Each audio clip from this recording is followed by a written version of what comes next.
USCMA is difficult for working professionals. देखिए, USCMA एक global management accounting का designation. सो बहुत सारे वर्किंग प्रोफेशनल जब इस कोर्स को ज्वाइन करते हैं तो उनको सबसे पहले ये थॉट जरूर आता है कि क्या हम इसको कर पाएंगे या नहीं कर पाएंगे, क्योंकि आपको सम टाइम लगता होगा ओनली 2 पेपर हैं, multiple choice question based examination है, तो हम बहुत आसानी से इसको पास कर लेंगे। सो गाइस, आज आपके इस क्वेश्चन का आंसर, बिल्कुल अनबायस्ड आंसर मैं आपको देने जा रहा हूं कि वर्किंग प्रोफेशनल के लिए क्या USCMA एक डिफिकल्ट प्रोफेशन है। तो चलिए गाइस, वीडियो में डिटेल डिस्कस करते हैं कि वर्किंग प्रोफेशनल के लिए क्या अप्रोच होनी चाहिए USCMA को पास करने के लिए। Let's get started.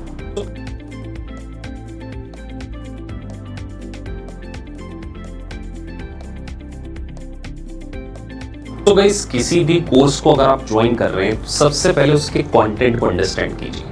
देखिए, USCMA आपको US GAAP, management accounting, financial reporting, उसके साथ साथ रिस्क मैनेजमेंट, डेटा एनालिटिक्स, इन सारी चीजों का आपको नॉलेज होता है। अब केवल ये सोचना कि sir multiple choice question based examination है तो हम बहुत आसानी से पास कर लेंगे, ये एक सच कहूं तो रियलिटी नहीं है कि केवल MCQ बेस्ड होने के कारण आप इस एग्जाम को आसानी से पास कर सकते।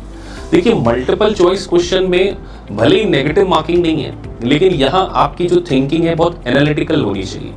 आप चीजों को बहुत अच्छे से अंडरस्टैंड कर सकते हैं। तो अगर आपका बेस पहले स्ट्रांग नहीं है तो आप एनालिटिकल लेवल पर पहुंच ही नहीं पाएंगे। देखिए, आपको यहाँ पे liquidity, corporate finance, US GAAP, उसके बाद marginal costing, standard costing, cost के कॉन्सेप्ट, तो ये सारे कॉन्सेप्ट के ऊपर MCQs आते हैं, तो वो बहुत आसान नहीं होते कि आपने बिल्कुल रीड करके बहुत इजीली आंसर दे दिया। There are situations, there are practical scenario, there are case studies. तो इन सारी चीजों को अगर आप फर्स्ट अटेम्प्ट में पास करना चाहते हैं तो आपका एनालिटिकल लेवल जो है वो बहुत ज्यादा स्ट्रांग होना चाहिए। और एनालिटिकल सोच, एनालिटिकल थिंकिंग कैसे डेवलप होती है, सबसे पहले उसके लिए आपका इन एरियाज में बेस बहुत स्ट्रांग होना चाहिए।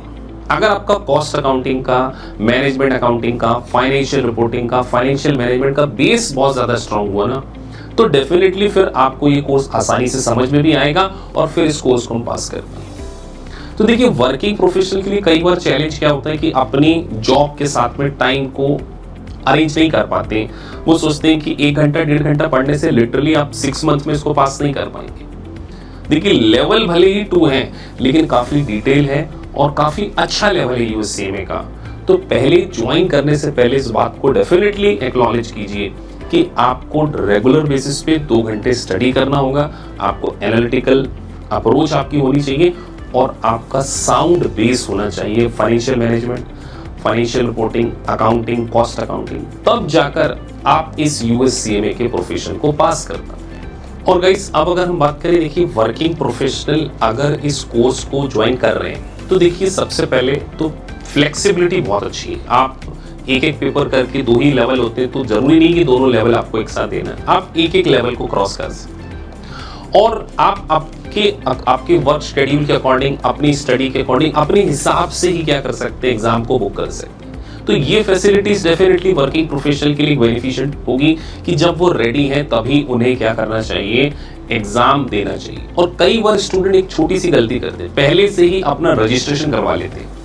तो देखिए, वर्किंग प्रोफेशनल के लिए जो रजिस्ट्रेशन होता है उसके 1 साल की वैलिडिटी होती है। तो हम जनरली स्टूडेंट को सजेस्ट करते हैं कि पहले आप प्रिपरेशन कीजिए।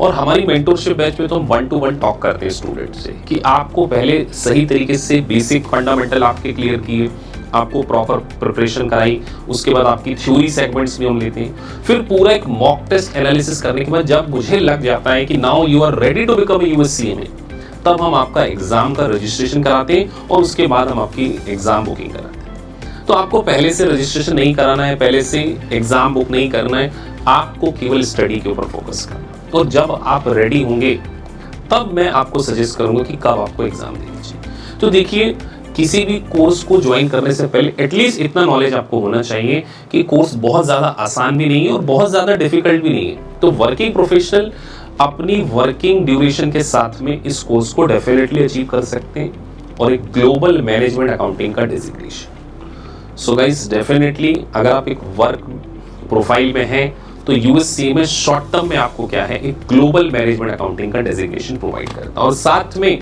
AKPIS इंस्टीट्यूट आपको यूएससीएमए के साथ में डिप्लोमा इन IFRS की जो कोचिंग क्लास है वो कॉम्प्लीमेंट्री प्रोवाइड करता है, because we want to make sure कि आपके पास यूएस गैप का भी नॉलेज हो और IFRS का भी नॉलेज हो। तो अगर दो साइमल्टेनियसली आप इन डिग्रीज को अचीव कर लेंगे, आप प्रमोशन के लिए भी कैपेबल हो जाएंगे और आपकी रीच ग्लोबल हो जाएगी। सो डेफिनेटली एक वर्किंग प्रोफेशनल को एक सिस्टमेटिक अप्रोच, एक डेडिकेशन के साथ में और एक मिशन के साथ में यूएससीएमए को ज्वाइन करना चाहिए। So thank you guys for watching this video. अगर आपको वीडियो अच्छा लगा है तो please like and subscribe the channel, जिससे कि आपको टाइम टू टाइम सारे नोटिफिकेशंस मिल सके। Thank you for watching this video.